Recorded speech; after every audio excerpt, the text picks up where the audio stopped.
Public hearings are taking place throughout the state as the Alaska Redistricting Board presents draft maps for the state's new legislative districts, and the debate over fair representation is underway. Both of these versions seem really nakedly political, with some very odd zigs and zags that just so happen to pit, bipartisan majority members against each other. How will the final map change the Alaska legislature, and what do voters need to know? We're talking about redistricting right now on Alaska Insight.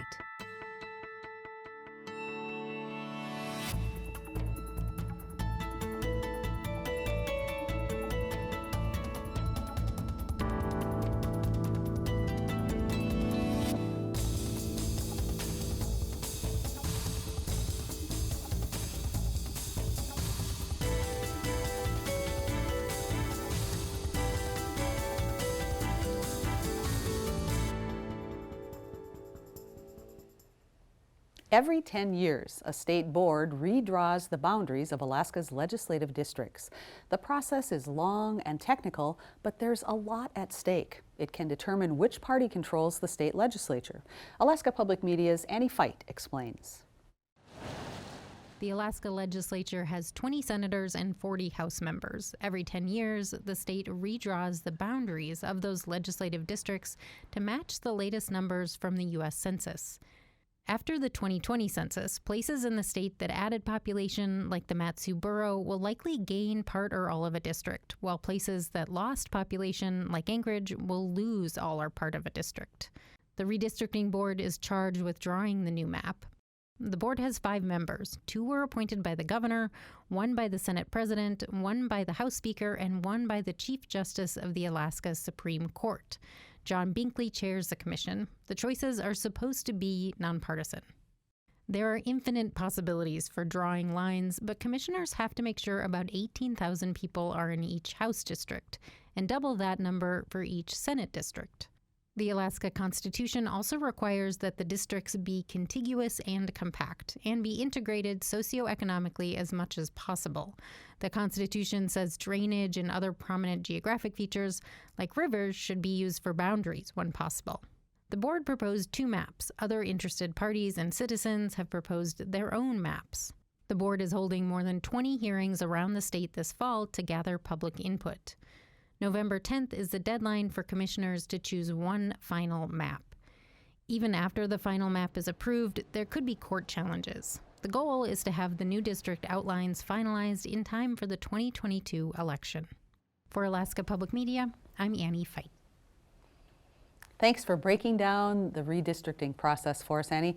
It is a complicated but crucial process, and understanding how it affects future representation and legislation is clearly important.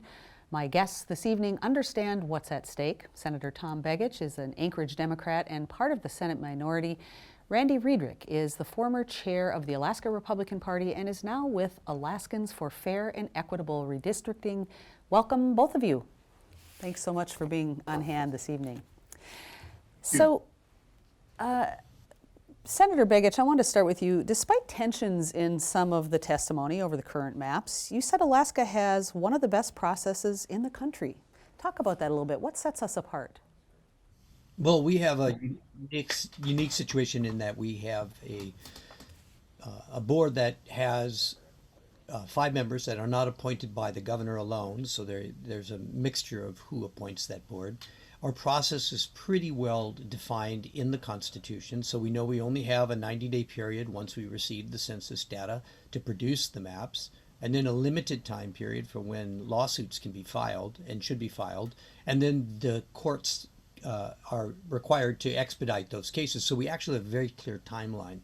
The key of having 2 appointed by the governor, as Annie Feit's initial report indicated, and having 1 from the Speaker of the House, 1 from the President of the Senate, and 1 from the Supreme Court Chief Justice ensures that you're going to have a wide variety of choices. And there's also limits on how many can come from which judicial districts, which ensures that you have rural representation as well as urban representation. So it's a fairly decent process. Plus, our court systems have been very clear about outlining what is required and have tightened that outline over time. So consequently, we have a process that's fairly well defined by the courts and fairly well defined in our Constitution.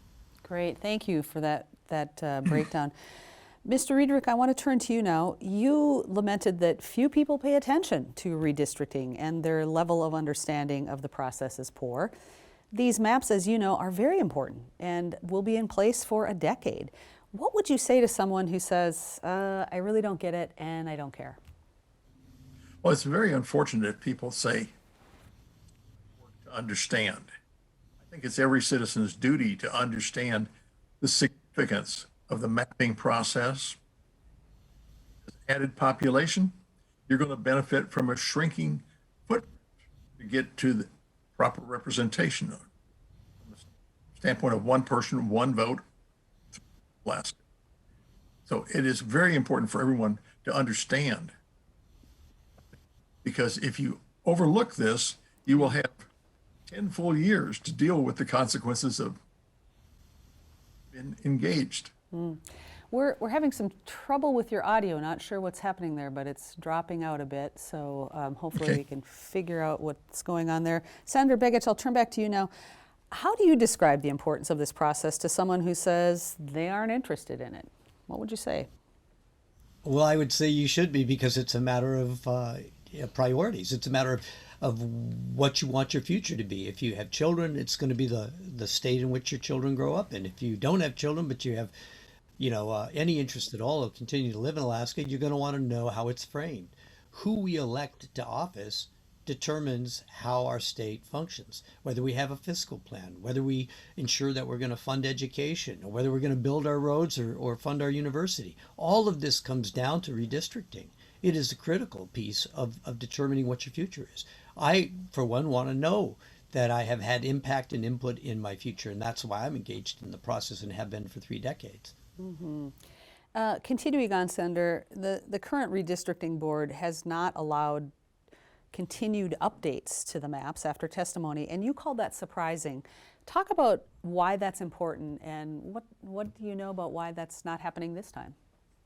Well, I don't know why it's not happening this time. I do know that in the past, in the 11 cycle, the 2011 and the 2001 cycle, as questions came up in public testimony, as issues were brought up by the board, those who were making maps were able to provide on time or pretty instantaneous changes and adjustments to maps, which allowed us in real time to kind of move the process forward. Randy was part of that process, as was I, and it really was helpful to be able to constantly put a new map out, because it helped the public know that they were being listened to, but it also allowed for the board to see that there were solutions to problems that they were facing. And so I'm a little surprised that we're not doing that this time.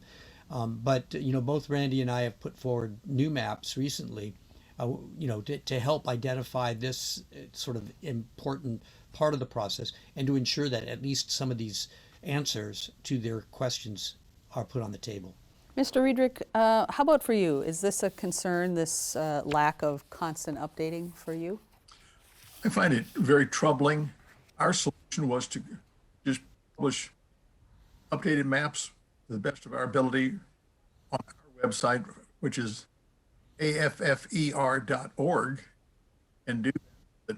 There's an overlay feature so that you can compare the Alaskans for Fair and Equitable Redistricting map with board options 3 and 4, as well as the other third-party maps, so that you have the ability to see the evolution of thought, the addition of good concepts that are picked up in hearings and even in written testimony that's submitted to the board. I regret that we're still Lori, having Lori, some audio issues. I'm not sure what's happening there, but Senator Begich, did you want to follow up? Yes, I would just add that, part of the process of the evolving maps actually led Randy and I at the end of the 2011 cycle to find common ground, which is pretty rare coming from a member of the Republican and a member of the Democratic Party. We actually jointly testified as we came to that common ground over most of the, not all, but most of the districts in a map that was an evolved map. And the board accepted most of those suggestions. And I think that that's part of why the process can work better if indeed there's an evolving process like Randy just described and like I described. Redrawing the maps is always a challenge, but this year was complicated by the late results of the census How much do you think this is affecting the process, or is it? I'll answer first, I guess, and say that I'm not sure it has affected the process that much. Okay. You know, a lot of us preliminarily drawing maps in anticipation of the census numbers, and the board jumped right on it. In fact, they caught us all flat-footed. We had to get maps together and ready by the early part of September. You know, to meet the board's own imposed 30-day deadline for third-party maps to be considered, and then. The process has been made clear. We still know it's going to be fast tracked. What it could affect in terms of, you know, the extra time, it'll affect both where a person lives for filing will be affected by this to some degree, but also potentially it will force a protracted use of a map that may not be constitutional in the next election until it can be repaired. So we don't know yet, but right now I'd say that the board has worked pretty diligently at trying to overcome the deficit of a 5-month delay in census numbers. You Yeah, had I think said- the only issue Go that, ahead. Let's go back to Mr. Riedrich here. Hopefully the audio is working better now. Go ahead. well, my comment largely parallels what Tom just said. I would add in addition, since we have a 90-day interval, regardless of when we get the data, the board has to do is the same. The impact is on future filings when people discover that the district they thought they were living in when they were looking at board option X did not become the flavor of selection. So you wind up with having to rethink, or do you want to run in that district? Do you align well with those people, or is this something that you just don't fit? So the lateness really affects the candidates more than it affects our process. We continue to have audio problems. It's most unfortunate. Senator Begich, I want to go back to you. You said that map 3 and 4 will end up in court. What's going on there? Why do you think that'll happen? Well, there are a couple of reasons why those two maps, and I actually was able to testify to the board about this as well, but a couple of reasons why those maps will likely be ruled unconstitutional. In the case of both maps, they really have egregious violations of what's called deviation, which is one person, one vote based on the federal law, but we have an acknowledgement of it as well. They overpopulate or underpopulate significantly districts in southeast of Alaska. And in the case of map 3, they significantly overpopulate Fairbanks, and they actually violated a finding of prior courts by not using what's called the excess population. So Fairbanks gets 5.23 seats, but they take that 2-3 and they jam that 2-3, that 23%, into those 5 districts. The courts have said you can't do that with an excess population. You have to actually distribute it at least to one other district. So those are two of the really outstanding reasons why those two maps would not go forward. The deviation question and then violating some of the state standards that have already been established.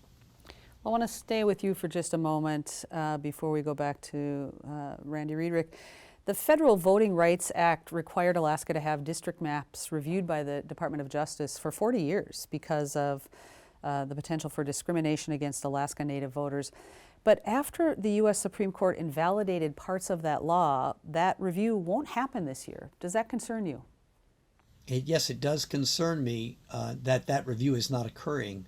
But I'm pleased to say that there are 2 Alaska Native members on this board and a third member who has represented in the State House and State Senate rural Alaska, and then a 4th member who's an of counsel to an Alaska Native organization. So you have at least some impact to be, you know, at least some awareness. But I've been troubled by the fact that we have not had made available to us the Alaska Native census numbers. So we have not been able to truly identify in our maps whether or not these maps actually do even meet the bare criteria of not of actually lowering the number of Alaska Native districts, especially in light of the increase proportionally of the Alaska Native population, according to the census. Most maps, though, do have at least 4 districts that would be represented by a majority Alaska Native population, and then 2 at least influence districts, which have 35% or greater population that's Alaska Native. So that's at least a good sign. I just really think the gutting of the Voting Rights Act sections 2 and 5 was a mistake. And I think it may, in the long run, have detrimental impacts. But this board seems to be aware that they have to take that into account. Mr. Riedrich, your thoughts on that? Are you concerned both with the maps that may end up in court and also the fact that the Department of Justice will not be reviewing the process this year? Well, the Department of Justice did not review the process in 13. From that map to today, the best news for all of us is that we see an increase in population on the North Slope, in the Northwest Arctic Borough, in the Bristol Bay region, and in the Chalister region. So we have the best solution to help protect our native districts simply by having more population needed in those districts, so that we wound up being able to release 13 map a significant number of Doyon villages, which does two things. It makes the western and northern districts more compact, but more importantly, it returns Athabascan village population to the large district that wraps around Fairbanks from Nova down into Holy Cross. Ideally, if we have enough population, would be one district for the shareholders in the Doyon corporation.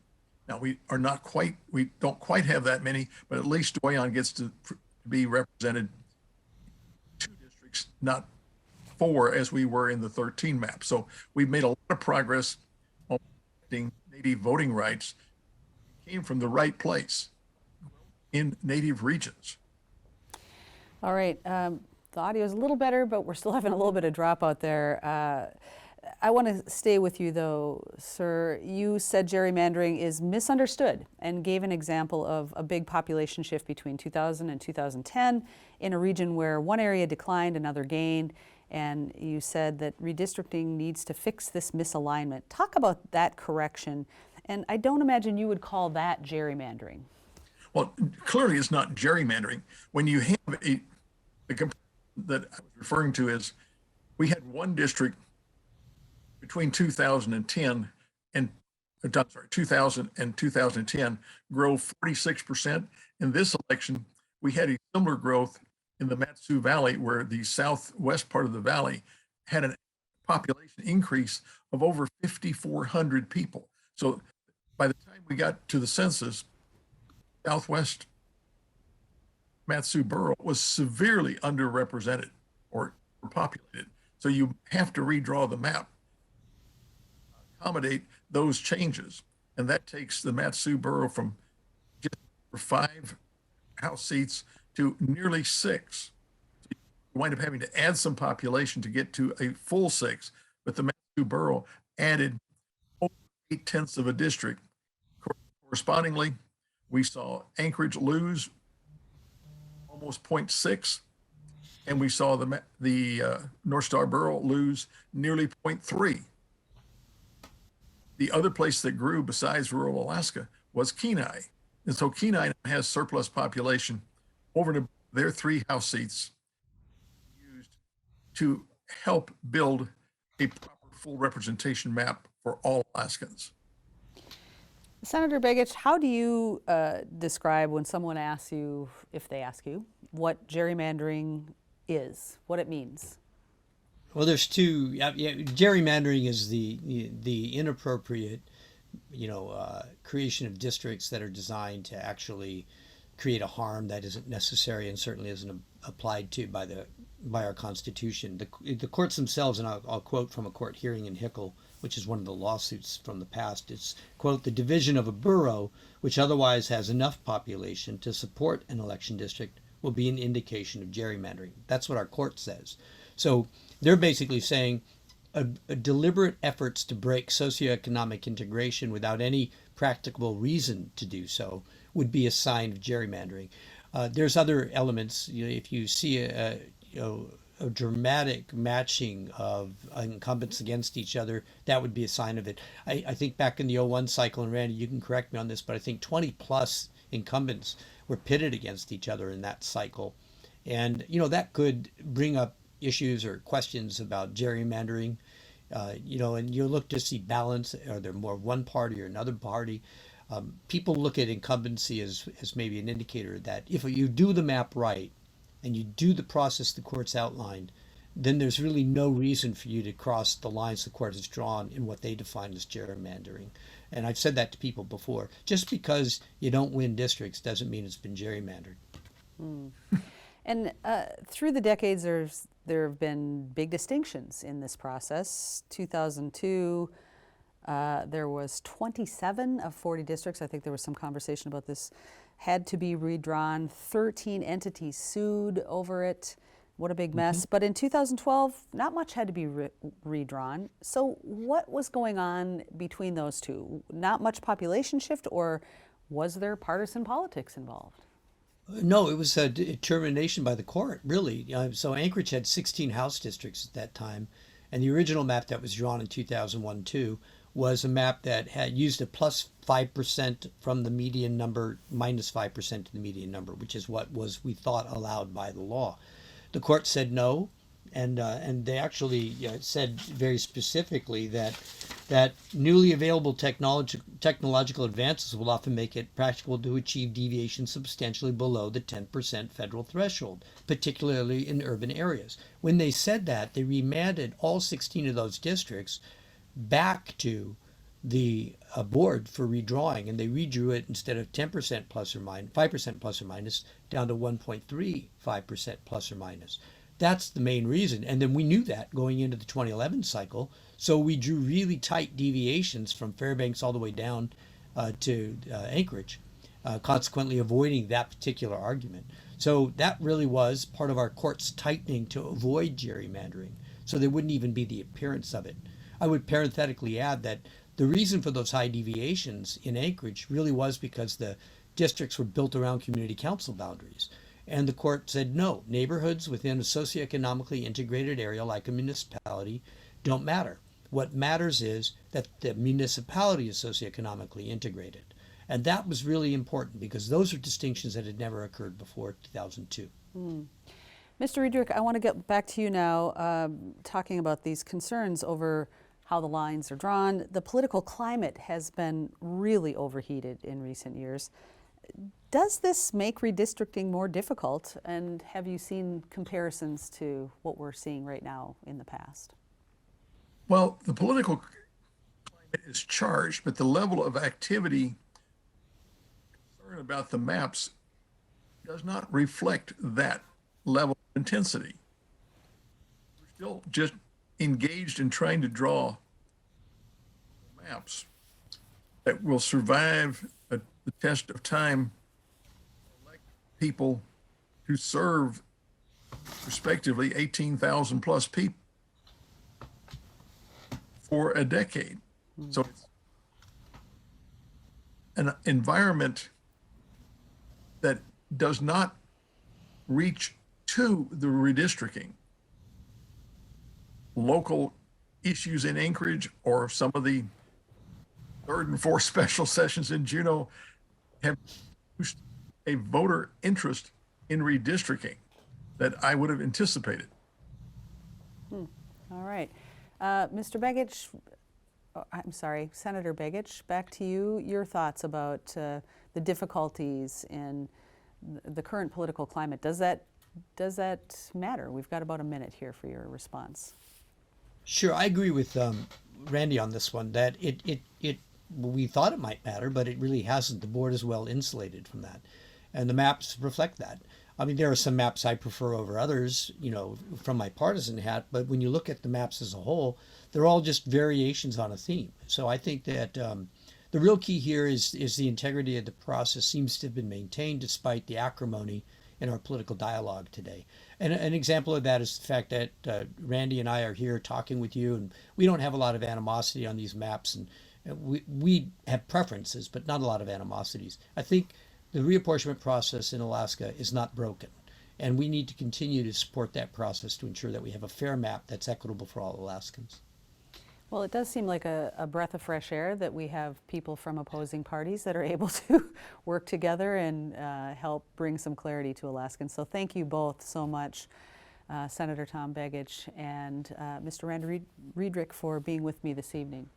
There is no question that redistricting is a complicated process, but it's also crucial to fair political representation.